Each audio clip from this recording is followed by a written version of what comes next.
Alors, on reprend Baruch Hashem dans Orot Israël, troisième chapitre, troisième paragraphe, Advekut Batzadikim. On avait expliqué la dernière fois que on voit des gens qui, ça c'était le deuxième paragraphe, on voit des gens qui sont en train de faire ce qu'Akadosh Baruch Hu attend d'eux, sans être pleinement conscients qu'ils font exactement ce qu'Akadosh Baruch Hu attend d'eux. Si on voit une grandeur, une noblesse d'âme chez bon nombre de Juifs, sans être conscient à quel point ce qu'ils font est extraordinaire. Maintenant, je veux dire, en parallèle avec cela, ou en plus de cela, il est clair que, Advekut Batzadikim, Kedei Sheitared Koach HaMetziut, Shebenishmatam, Im Aneshama Abilti Nishlemet, Idavar Nirbad Meod, Bemalach HaItpatrut HaNefashot. C'est-à-dire que ces juifs ont un comportement extraordinaire. Par exemple, très concret, il est illustré de manière très concrète. On l'a souvent cité. Les parachutistes qui ont reconquis le monde du temps. Et que le Rav Yehuda a demandé expressément aux élèves de Merkaz Harav de s'asseoir chacun, les élèves de Merkaz Harav, 1 heure par semaine avec un parachutiste. Ça veut dire que ces parachutistes ont fait quelque chose d'absolument extraordinaire auquel il faut maintenant donner sens, auquel il faut maintenant donner une cohésion qui ne va s'avérer qu'encore plus grande et encore plus impressionnante. Pourquoi? Parce qu'elle ne va pas être, je veux dire, motivée sous le coup de l'émotion, sous le coup du ponctuel, mais elle va avoir une épine dorsale. On se rappelle que la servante a vu plus dans la mer que Yechezkel ben Bouzi, le prophète Yechezkel ben Bouzi. Et pourtant, elle n'a pas été capable de décrypter ce qu'elle a vu, comme Yechezkel ben Bouzi va décrypter ce qu'il a vu. C'est ce qu'il nous dit. La neshama, encore une fois, là, l'attachement au tzadikim. Kedei sheitarev, je reprends, pour que la réalité se mélange pleinement avec la neshama de ceux dont la neshama n'est pas encore complète, n'est pas encore raffermie, n'est pas encore achevée. Idavar nirbad be'od, c'est d'avoir quelque chose de très honorable, de très respectueux, be'malach ha'itpatrut ha'nefashot, pendant, encore une fois, le développement de cette nation, surtout, comme on avait déjà indiqué la dernière fois, à la dernière génération, c'est-à-dire la nôtre, la génération messianique. D'accord? Aval. C'est-à-dire Shmira Gdola. Mais c'est aussi très dangereux. Encore une fois, c'est toujours la problématique qui influence qui. Si c'est la Torah qui va donner un souffle aux soldats, c'est fantastique. Mais si c'est les soldats qui vont donner un souffle à la Torah, alors on a un problème. Et quand je dis soldats, toujours pareil, il faut nuancer parce que je donne des dimensions très catégoriques. Parce que dans ma tête, quand je dis Torah, j'entends Torah qui est rattachée à Eretz Israël. Évidemment. Pas une Torah qui serait une Torah, je ne sais pas, que Dieu préserve chrétienne. Ou en tout cas, ceux qui s'y rapprochent. Pas? C'est ça qu'il nous dit. Il faut préserver. J'ai exemple qui est un vrai dilemme pédagogique. On veut être dans le peuple, au sein du peuple, influencer le peuple, être avec le peuple et recevoir aussi ce qu'il y a de positif de par le peuple. Ce genre d'idéal-là, pourquoi est-ce que dans ce cas-là, mon fils est dans une yeshiva ktana? Si notre objectif, c'est d'être dans le peuple, au sein du peuple, pourquoi est-ce que mon fils de 17 ans, il est avec des copains qui ont tous des sandales, tous des péos, tous une grosse kippa, et ils étudient la Gemara ensemble? Réponse, ça dépend des âges. Oui, la Torah. Oui, mais ça dépend de l'âge. C'est-à-dire qu'il y a aussi quelque chose d'important dans le jeune âge, justement, parce qu'on est une éponge, parce que c'est l'adolescence, à créer justement un milieu qui va favoriser par la suite l'influence avec le peuple et sur le peuple. Mais si au nom de cette volonté d'être ensemble, eh bien on s'oublie, on est en danger. C'est clair ce que je veux dire au niveau de la nuance? Il faut comprendre que, oui, dans les yeux, on nous dit que la Torah qu'on défend. C'est ça. La Torah, Akadosh Baruch Hu, le peuple juif. D'accord? Je pense qu'à plus grande échelle, évidemment, la Havdil, parce qu'on parle des Juifs, on parle des Goïms que Dieu préserve, mais à plus grande échelle. Vous savez pertinemment le dilemme que ça a été en exil, de savoir si on va pour beaucoup de familles qui sont montées d'Algérie, par exemple, entre autres, est-ce qu'on va en école juive ou en école goï? Et l'avantage de l'école juive, c'est qu'a priori, je dis, on a été préservé, pour ceux qui sont allés en école juive, je dis a priori, parce que aujourd'hui même ça, c'est plus vrai. Mais a priori, on a été préservé. En revanche, beaucoup de ces écoles juives qui n'avaient pas du tout comme aspiration de revenir en Eretz Israël, eh bien, elles sont tellement coupées d'Eretz Israël. Et à l'inverse, dans une école dite pas juive, dite laïque ou républicaine, si vous voulez, eh bien, évidemment, certains ont pu malgré tout conserver leur identité juive, certains, alors que beaucoup, malheureusement, se sont totalement assimilés et se sont avec des non-juifs, et on connaît l'application derrière. Donc c'est très compliqué. C'est ça. Si on en est. C'est pas nécessaire de faire, attendez. C'est tout à fait raison. L'une en Algérie dans l'école juive et deux dans l'école juive. Et j'ai vu la différence, elle a une identité juive qui est beaucoup plus forte que les deux. C'est ça. Mais les deux autres sont plus pratiquants. C'est ça. Vous avez raison. Après, il était évident, cela dit, moi j'ai ouvert un petit parenthèse, mais après, il était évident que ce qui va aussi s'adjoindre à cela, c'est l'éducation qu'on donne à nos enfants. Oui. Ça, c'est pas chute, encore une fois, évidemment, quelle que soit la réalité, et il est évident que je remercie, je prie tous les jours à Kadosh Baruch Hu d'avoir les enfants que j'ai avec les idées qu'ils ont. En parenthèse, ma fille, la petite dernière, elle se déguise avec sa copine, elle a une super copine, elle se déguise ensemble en kibbutz galouyot. Voilà, on sent encore l'éducation. C'est très bon comme tout. En tous les cas, il est certain nous dit, donc il faut faire attention. Hein? Il a dit, aval, c'est-à-dire, shmira gdola. Sheim it'ae betzadik echad. C'est quoi it'ae betzadik echad? A priori, tous les tzadikim se valent. Non. Pourquoi? Parce que c'est pas seulement, justement, la rencontre avec un tzadik, c'est la rencontre avec un tzadik qui va avoir une influence positive sur toi. Très délicat à prendre en voie maintenant. Encore une fois, vous pouvez aller dans n'importe quelle yeshivot, et pourtant, il y a une yeshiva où vous allez vous sentir bien, avec Midrash, je sais pas bon, et une yeshiva où vous n'allez pas vous sentir bien. Pourtant, c'est la même Torah. Oui, mais ce n'est pas suffisant. Il y a un dialogue qui se fait entre tel et tel neshama, il y a un dialogue qui se fait. Il y a une rencontre de neshamot qui se fait. C'est ça. Chez im it'e betzadik echad, veidabek bo, bedvekut penimit avayatit, veidabek gamken bechitronotav. Le Rav ajoute un point supplémentaire. Vous allez vous attacher à un Rav. Il est particulièrement difficile, si on n'a pas étudié suffisamment, eh bien, de savoir quoi prendre du Rav et de quoi, entre guillemets, ne pas prendre du Rav. Et si chez tel Rav, ça ne va pas être un problème, chez nous, ça peut être un problème. Par exemple, un Rav qui s'emporte sur certains sujets, mais il a tellement un contrôle de la colère que chez lui, il n'y a aucun risque.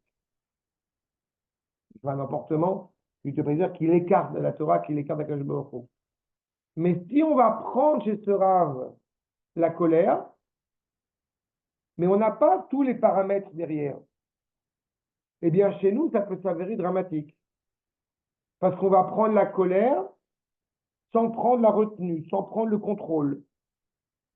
Parce que, encore une fois, chacun d'entre nous avons des manques, des choses à équilibrer, des choses, des valeurs, des qualités, des défauts.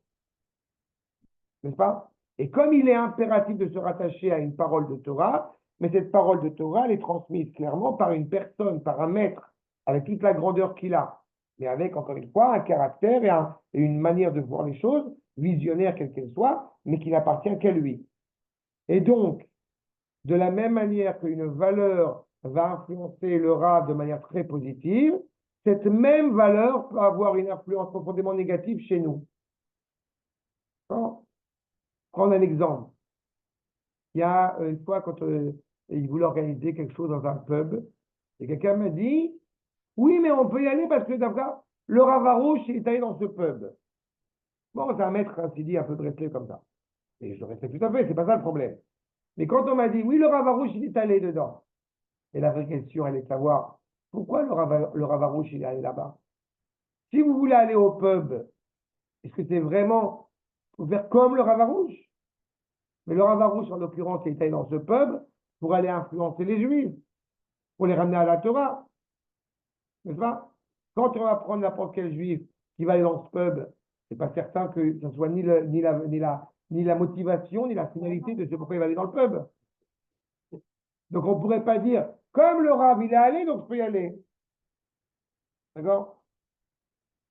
Donc, il fallu les familles, à la davek bemida garwa arbe, mima shem poalim alaïsh amekori. Comme je l'ai dit, eh bien, chez le Rav sera une dimension particulière qui ne sera pas dramatique, parce que c'est un sadique, parce qu'encore une fois, même s'il a tel ou tel mauvais penchant, comme il est animé par la volonté d'être juste, donc il a les ustensiles, il a les éléments pour le contrôler, pour le réparer, qui ne sera pas forcément le cas chez nous. Et comme résultant de cela, eh bien, sera une dimension dramatique chez nous. D'accord? Vous avez entre parenthèses Abraham et l'Avdil et Ishmaël. Ishmaël, c'est la vertu de bonté d'Abraham poussée à l'extrême, pas orientée, pas contrôlée. Donc automatiquement, Ishmaël s'est découvert comme étant un rachat. Alors que chez Abraham, c'était une vertu profondément noble. Par exemple. Et Yitzhak, son presque dire qu'il serait l'antithèse d'Abraham, il est le digne fils d'Abraham. Regarde, titre d'exemple. Ashehem Israël, Shem Dvekim, Benishmat Haouma. On est d'abord rattaché justement à l'âme de la nation. Sheitov Mukhlat, qui est le bien absolu. Lishor Aliada, Or Hashem Atov. C'est-à-dire que si on a un danger, quand on est rattaché à un individu, le danger, c'est justement qu'on peut se perdre. On peut se comporter de manière, encore une fois, j'ai dit, qui n'est pas réellement souhaitée par Akadosh Baruch Hu. Mais quand on est rattaché à la nation, on n'a aucun danger. On est certain d'être rattaché au bien absolu parce que c'est l'âme de la nation. Ça fait rebondir ce que j'ai dit tout à l'heure, on n'est pas rattaché à un parti. On est rattaché à un projet. On est rattaché, encore une fois, à une valeur de la Torah qui nous est transmise, la parole de la Torah nous est transmise, et on essaye de voir où on s'y retrouve un peu plus. Mais quand on appartient, excusez-moi de le dire comme ça, mais quand on appartient à une chassidoute, c'est dangereux. Ça peut être dangereux, en tout cas. Parce qu'on peut arriver à la conclusion de dire, moi je n'écoute que ce rabbin, les autres rabbins, je ne les écoute pas. Donc, comme j'aime à le rappeler, ce qui nous est demandé, c'est Emunat Chachamim. Ce n'est pas Emunat Chacham. La volonté, clairement, encore une fois, d'être attaché au Chachamim, en tant que ce qu'ils sont. Donc, qui nous rassure, à titre individuel, c'est justement quand on est rattaché à la nation. On a le droit aussi, et ça me paraît important de vous soulever, on a le droit aussi de dire que tel maître pense comme cela, que tel maître de même compétence, de même grandeur pense comme cela, et de dire, je ne me prononce pas, je suis mon maître, mais je comprends la conception de l'autre maître qui va penser autrement. D'accord? Il y a des cas où c'est le cas. Ça a été le cas il y a des années de cela, par rapport au Gush Katif, où il y avait la question de savoir si on accepte ou non de coopérer pour démanteler les Juifs au Gush Katif. Le Rav Zini s'était prononcé par la négative, le Rav Shapira, différents grands amis de Raphaël. Le Rav Aviner avait dit l'inverse. Comme on est un pion, on peut pas mettre en péril l'armée, donc tu bouges une pierre, tu fais quelque chose, mais tu refuses pas d'obtempérer. J'avais suivi le Rav Zini puisque je suis le maître, et pas une seule seconde, je me serais aventuré à dire que le Rav Aviner, il n'a rien compris. Parce que d'abord, j'ai du respect pour la Wagner, et ensuite, parce qu'il faut comprendre la complexité, encore une fois, de la société à ce moment-là. D'accord? C'est bon pour le guillemets? Chez Aor Elohim, שהנשמה מרגשת אותו בכל חושיה הרוחניים בכללותה. Cette lumière, encore une fois, d'Akadosh Baruch Hu, qui donne vie à tout. Ça, qui donne vie justement à cette âme de la nation. Quand la Neshama, justement, elle ressent cette lumière. Merageshet Oto, c'est-à-dire qu'elle ressent cette lumière. Elle est rattachée à cette lumière. Dans tous ses membres, dans tous ses sens. Je répète, on parle de l'âme de la nation. Okay? Dans tous ces éléments, je répète, dans toutes ces dimensions spirituelles, Birfaluta, Shel Knesset Israël, au sein de l'âme de la nation hébraïque. Encore une fois, cette lumière, elle existe de manière absolue. Mais si la Neshama de l'âme de la nation, si l'âme de la nation la ressent, j'ai envie de dire, de tout son être, c'est-à-dire que cette lumière ne fait pas qu'exister, ne fait pas que luire, on veut dire, elle réchauffe. Elle resplendit sur le peuple. Be'etzem gavu vetakev zoharo. Vous voyez, c'est quoi Be'etzem gavu vetakev zoharo? Zohar, c'est l'éclairage, c'est la lumière, c'est la chaleur de cette lumière, encore une fois, qui inonde sur la nation hébraïque et qui continue à monter. Olé lemromel yonuto, ou mitrachev le kol mechave peulotav, bamitsiut, be'adam ou ba'olam. J'ai déjà souvent posé cette question. Est-ce que le monde va mieux aujourd'hui? La réponse est oui. Aussi étrange ça puisse paraître, le monde va beaucoup mieux aujourd'hui qu'il y a 2000 ans. Et pourquoi le monde va mieux aujourd'hui? Parce que Am Israël va mieux. Et comme le peuple juif va mieux, donc le monde va mieux. Vraiment, la question, évidemment, c'est qu'est-ce que j'appelle le monde va mieux? Non, le monde va mieux parce qu'il révèle, on enlève les écorces, on enlève les apparats, on enlève le cosmétique. Donc le monde va mieux. Le monde se révèle de plus en plus sur le prisme de la vérité du projet divin. D'accord? C'est comme tu entends, je prends un exemple très concret, c'est comme quand tu entends toutes les opérations, parfois paraître un peu extrêmes, mais toutes les opérations, vous savez, de MeToo, de tous ces trucs-là qui veulent aujourd'hui ça. Oui, mais il y a aussi quelque chose, encore une fois, qui est très important, c'est que on commence à mettre le doigt sur des pratiques qui étaient légitimées pendant des siècles et des siècles, le droit de cuissage notamment qu'on croyait, voilà, et qui aujourd'hui, ça devient dangereux de se faire, entre guillemets, de se faire attraper par un tel truc. Mais évidemment, mais c'est toujours, à partir du moment, encore une fois, où tous ces éléments-là, toute cette volonté-là, elle n'est pas orchestrée, elle n'est pas dirigée par la dimension de sainteté qui doit inhérer Israël, automatiquement, elle va amener à des choses problématiques. Parce que Israël aussi, bien évidemment, a des responsabilités, des choses à faire aussi à ce niveau-là. Mais c'est très bien que pendant des années, ça devient même une horreur. Tu entends tel acteur, tel journaliste, tel truc, mais tu te dis, c'est pas possible. Donc, quand je dis que le monde va mieux, ce que la Torah prône, je n'ai pas besoin de le répéter, mais ce que la Torah prône, c'est qu'il faut respecter la femme. D'accord? De manière générale. D'accord? Non, mais vraiment, la femme doit être respectée. La femme, ta femme, et par plein de comportements qui sont à la hauteur. Donc, l'abus, ça ne peut même pas exister. Sauf que pendant des siècles, c'était légitime. D'accord? Oui, c'est vrai pour l'Occident. L'enfant de 2 ans. Oui, mais même d'abord, il y a le problème de l'islam, bien évidemment, mais même le monde arabe. Même le monde arabe est en train d'être bouleversé. Même le monde arabe est en train de bouleverser. Aujourd'hui, en Arabie Saoudite, ça y est, la femme est reconnue comme étant un mammifère. Alors, avant c'est un objet, maintenant c'est un mammifère. Très bientôt, elle pourra changer les roues de la voiture. Toute seule. C'est quoi? C'était le Moyen-Âge, avant, il y a la question si la femme avait une arme. Ah oui, c'est les procès du Moyen-Âge. On est surpris, c'est un autre vitesse. L'islam est né beaucoup plus tard, donc automatiquement, l'arabe qui était déjà problématique, encore une fois, est arrivé là où il est arrivé. Mais donc, je répète, le monde va mieux. Vous voyez à quel point on peut Mais malheureusement, on passe notre temps depuis 30 ans, depuis 40 ans, à dire que le monde va mal. Donc automatiquement, les gens ils finissent par être convaincus que le monde va mal. Non, mais c'est certain, tu fais une lumière dans le monde. Pardon? Tu fais une lumière dans le monde. Non. C'est ce que je dis. C'est exactement cela.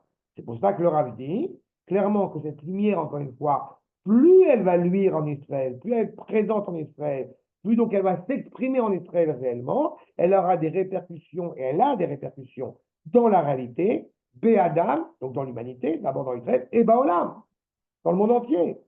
Knesset Israël mitromemet aliyado.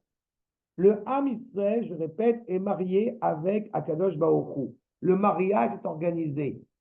Donc, ça va mieux.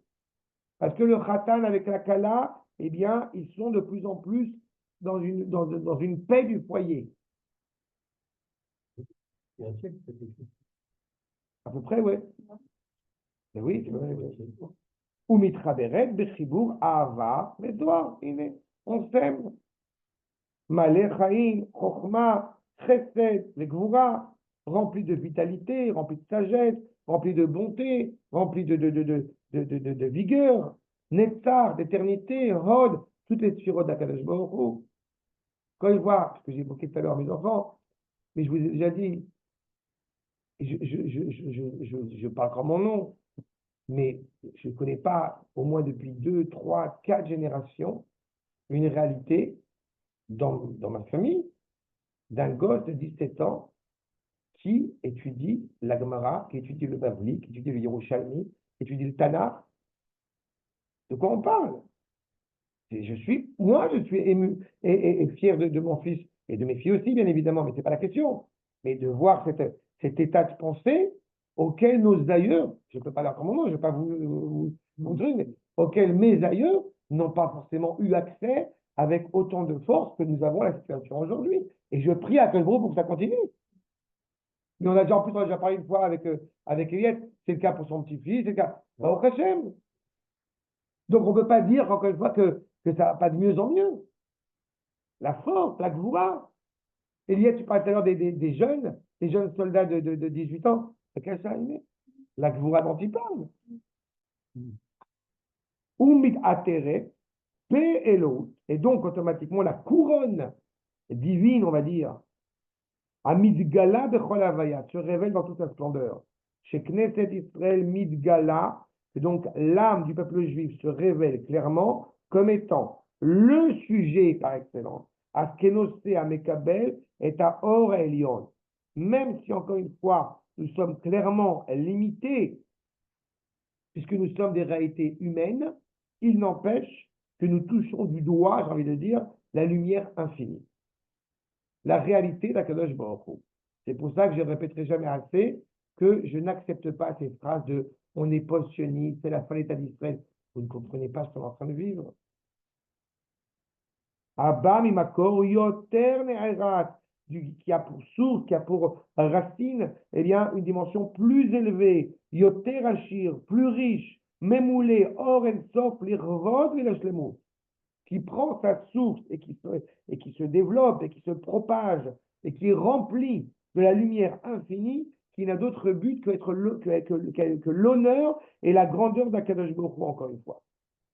Les Kishurze, Kefi Godlo, Choser ou Mashpia. Pourquoi est-ce qu'il y a besoin de revenir? Parce qu'il s'était éloigné. Ce lien-là, donc, entre Knesset Israël, donc, entre le peuple juif, la nation du peuple juif et Akadosh Baruch Hu, revient et influence de grands, si je traduis littéralement, de grands liminaires. Une grande influence. Eharot Elionot. Bechol Aneshamot Apratiyot. Quelqu'un m'a encore posé la question cette semaine de savoir si toutes les nations, justement, ce sont les individus qui constituent la nation. J'ai dit plusieurs fois, chez les Goïms, c'est vrai, chez nous, c'est pas vrai. Plus la nation est forte, et on s'en rend compte aujourd'hui, d'autant plus aujourd'hui, plus la nation est forte, plus les individus sont forts. Et Harot Agdolot, qui remplissent donc clairement Bekol Aneshamot Apratiyot, chez le Kol Yakum, pas seulement sur Israël, mais sur toute l'humanité. La réalité d'Israël, lumineuse, éclairée, devient automatiquement éclairante. ou bederech argasha betucha, les nishmotehem, shel tzadikei olam, dont ce sentiment certain qui anime les neshamot des grands tzadikim de ce monde, donc le peuple juif, ou meshutafin be'etzem avayatam, besimchat Hashem et ma'asav. Le peuple juif, encore une fois, qui donc révèle le bien, le révèle pas seulement à son échelle à lui, mais le révèle à l'échelle du monde entier. Le Ham Israël est en meilleure santé, le Ham Israël est plus fort dans son corps, dans son neshama. Tout cela, encore une fois, révèle la présence d'Akadosh Baruch Hu en nous. Comprenez ce que ça veut dire de monter à la Torah, quand on monte à la Torah et qu'on dit que Nata Olam Bechayenu. C'est-à-dire que tu as mis un monde, tu fais germer un monde en nous. De quoi on parle quand on monte à la Torah et qu'on dit cette bénédiction? Sur la Torah orale. En 2000 ans, cette Torah qui germe en nous, elle continue à germer. Mais quand on est en Eretz Israël, quand on voit la grandeur du peuple juif, et ça prend une dimension encore plus extraordinaire, on est en train de vivre la Torah, on est en train de vivre le bien. Pour être prêt, cela dit, à accueillir cette luminosité, me dit le Rav, כדי להיות מוכן לקליטת אור נעלה זו, encore une fois, elle ne commence pas chez moi cette lumière, elle apparaît, c'est un postulat. Et en résultant de cela, la nation hébraïque, eh bien, se rattache de nouveau à cette lumière dont il était éloigné. Amalé Shalal Gadula Elohi, Merubat Zvaim, Vegvanim Arivim. C'est une lumière qui est intense, qui est composée de spectres lumineux, de toutes ces ces nuances de couleurs. Oui, mais en plus, des couleurs qu'on ne voit pas non plus. Adirim Venitrim, extraordinaire, éternel. Par concept que tu fais référence, c'est toujours bien de le rappeler, c'est aussi la bénédiction d'alliance qui est renouvelée. Sarir, pour pouvoir réellement l'intégrer, nous dit le Rav, Sarir, Ruach, Anavat, Mima, Be'etzem, Taharata. On doit d'abord être clairement être animé par l'humilité. L'humilité ne veut pas dire se déprécier, je ne le répéterai jamais assez. L'humilité, c'est de savoir que ce n'est pas moi le mettre à bord. Ça. Amalek, je vous rappelle, nos maîtres, c'est Gematria, Safek et Ram.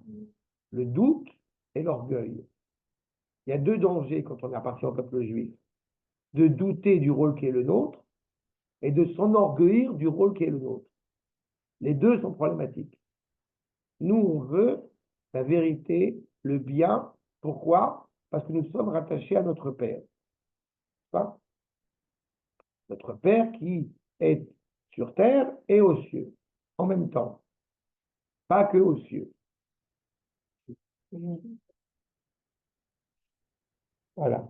C'était comme là, il y a un poésie de Prévert. Je vous salue Marie, machin, et d'arrêter.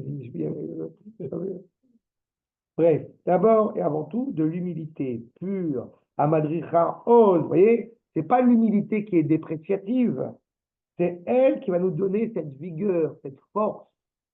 Vous avez déjà invoqué l'idée que ose la moïté. C'est quoi ose? C'est la Torah, c'est la vigueur.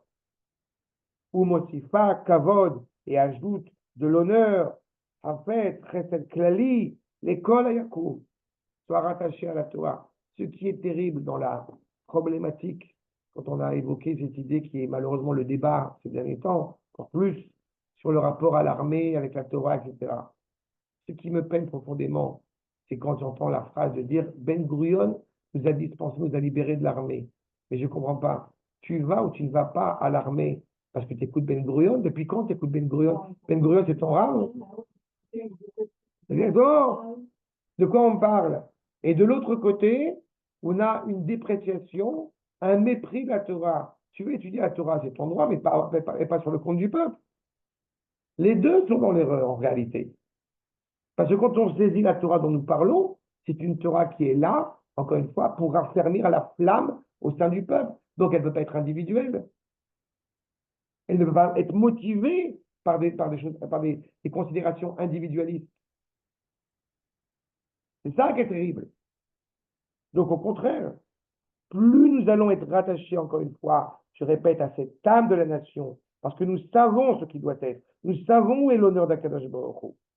Amechuberet imakarat emet, en reconnaissant la vérité, al davar shlemut amuchletet, donc en reconnaissant la vérité absolue, la davar ayachat chez la Adam et Léa, et en saisissant pleinement le lien qui rattache cette vérité, ce projet à l'homme.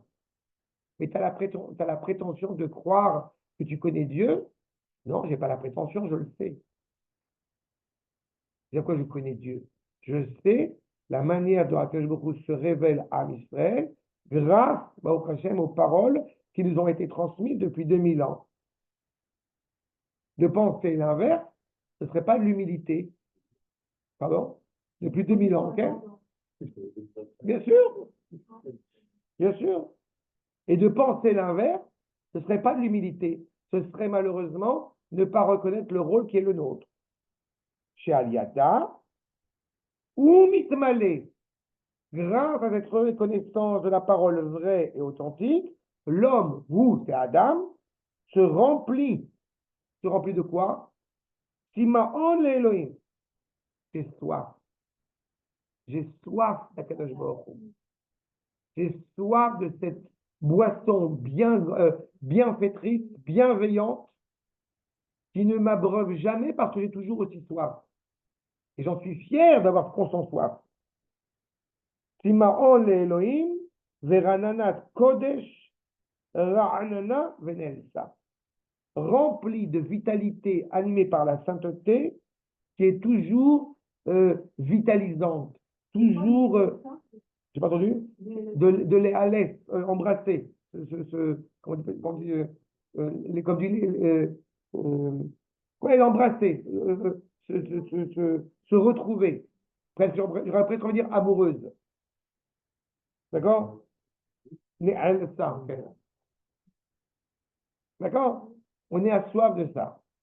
En fait, ce qui se crée, c'est pas j'ai fait la BA du jour. Ce qui se crée, en fait, et qui a des influences, ce qui se crée, ce qui se raffermit et qui a une implication sur le monde, c'est cette soif-là, c'est cet amour-là, cette vitalité, encore une fois, débordante, qui est constamment, qui nous œuvre constamment. D'accord? C'est clair, Askan? Eh bien, nous reprenons, Bezrat Hashem, le 5e paragraphe, la semaine prochaine.